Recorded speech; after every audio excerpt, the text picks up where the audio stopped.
Hey, well, hello everyone out there in YouTube land. I hope and pray that you are living a life that is victorious in Christ Jesus. And if you're not, what are you waiting for?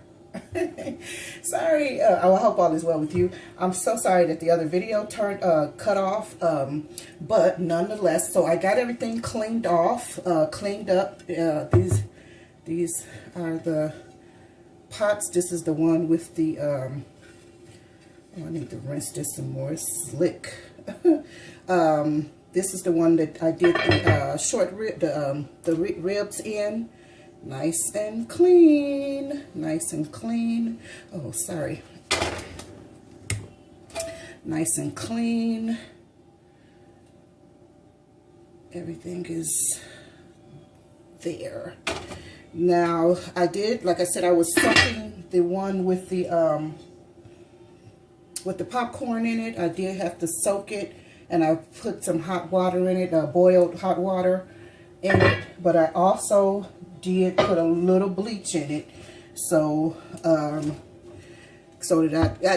I just went away because I just went to relax or whatever. I didn't even think I would be coming back to you right now, but nonetheless, so that's what I did, and as you can see, it's all cleaned up. So I guess my next video, I will be showing you how to season your enameled cast iron and cookware, because you do have raw cast iron. I mean, it's not all enameled, right? So you have to season, lightly season these areas. So that's what I'll be coming with next once I get ready to do that. I won't be doing that today.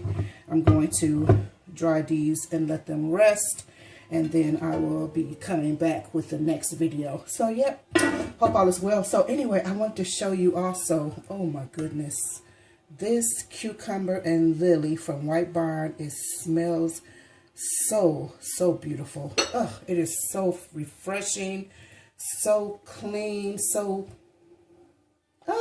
it is really good. If you see this at BBW or White Barn, go ahead and probably pick you up, or just go in there and smell it and see if you like it, though, because everybody doesn't like floral. Some people like fruit, some people like a more cleaner, some like musk, different notes or whatever. But this really smells good. I'm really happy with this. And I also want to show you, I will be doing very soon a lemon and blueberry dump cake. I got the idea from Kim over at the Wife of This Housewife. She said that that's the one she was going to be doing. So I said, oh, let me get some too, because I always do blueberry anyway. I always do blueberry dump cakes anyway. So anyway, I think that was all. Yeah, so I'll be coming back with that video to show how the I season my enamel cast iron, as well as my, sorry, are you guys there? Sorry about that. This cast iron doesn't play, does it? So anyway, I wanted to show you guys how I also season my regular raw cast iron. All right, so anyway, thank you so much for watching, and again, live a life that is victorious in Christ Jesus, and encourage others to do the same. Thank you so much for watching. Bye bye for now.